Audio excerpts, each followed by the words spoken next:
Welcome to Andy's Garage. I'm Andy Phillips. Today I'm going to show you how to replace the two knock sensors on a GM 5.3 liter V8 engine. Let's go ahead and get started. Looking in here, this particular vehicle that I'm working on is a Chevy Trailblazer EXT with the 5.3 liter V8, but I've removed the intake manifold already.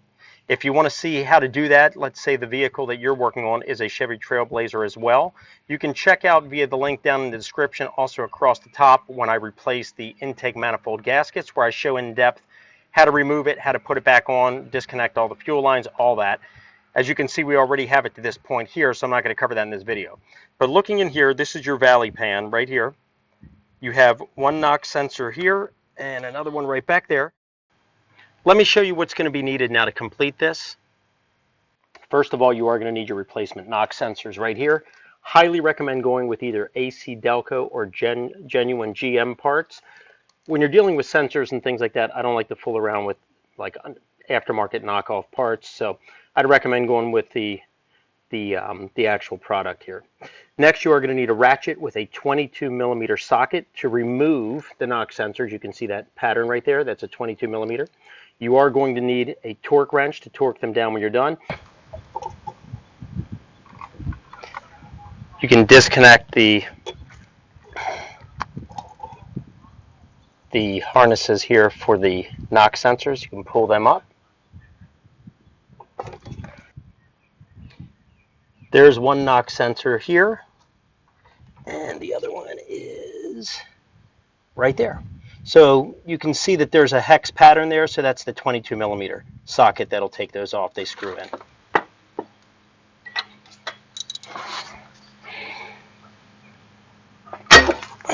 There we go. Get that one loose.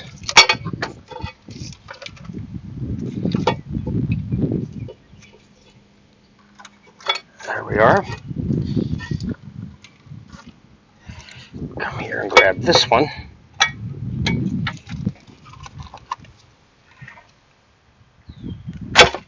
There we go.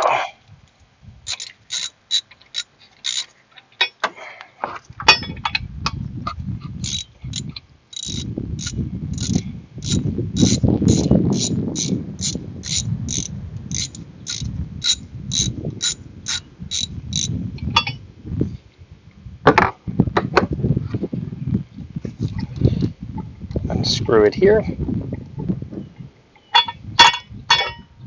That's one of them.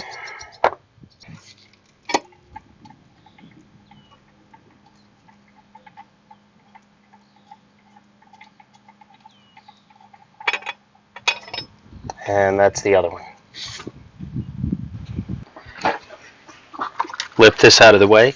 We'll take our knock sensor, lower it down gently. There's a little threaded area that it goes into, and then we can just hand tighten it in. You don't want to overdo it. Once you get it nice and hand tightened in there, then we'll come back and we're going to torque them to 15 foot-pounds of torque with the 22mm socket and the torque wrench. Put that one in. Let's put the next one in. Lower it down in. There we go. Just spin it till you get a little bit of resistance. There we go. Let's get the torque wrench at 15 foot-pounds.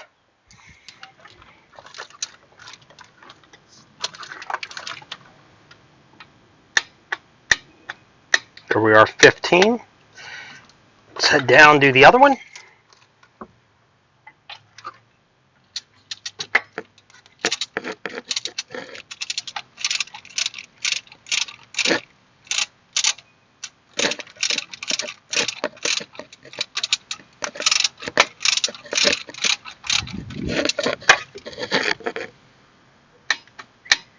There we are, 15. We're ready to reattach the harnesses to them.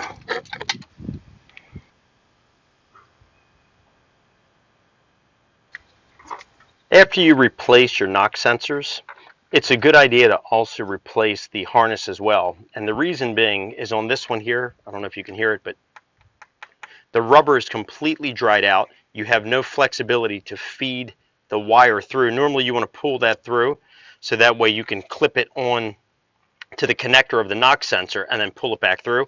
But this is completely dried out that if I even try to pull it, it's ripping up the wire on here. I'll get a close-up.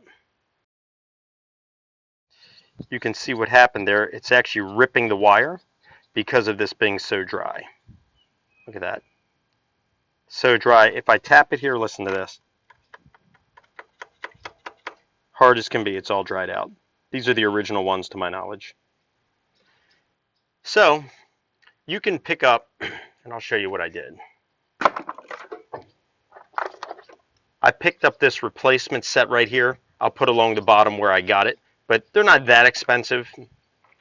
But at least now, because it's a softer rubber, you can see how it's still flexible, it's not dried out. This will feed through properly, so we can clip it on and then pull it through that rubber seal. So let's go ahead and put it in place. We're going to start by feeding this through, get enough slack on it so we can grab this, put it down over the tip, and then push it down. And see the point there? It slides over the middle. We're going to push it down all the way till it clips. Nice and secure. Now we can take this rubber gasket seal, push it down. There we go. Nice and tight in there. Let's move on to the next one. Same thing on this one. We're going to push it through. We're going to grab the harness, slide it right over till it locks. There you go. You heard it click. Now we can slide this rubber gasket. And this is another thing. This one here, the new one, the rubber is nice and tight. The old one was so loose, wasn't even really sealing anything in there. There we go. Everything is good and in place.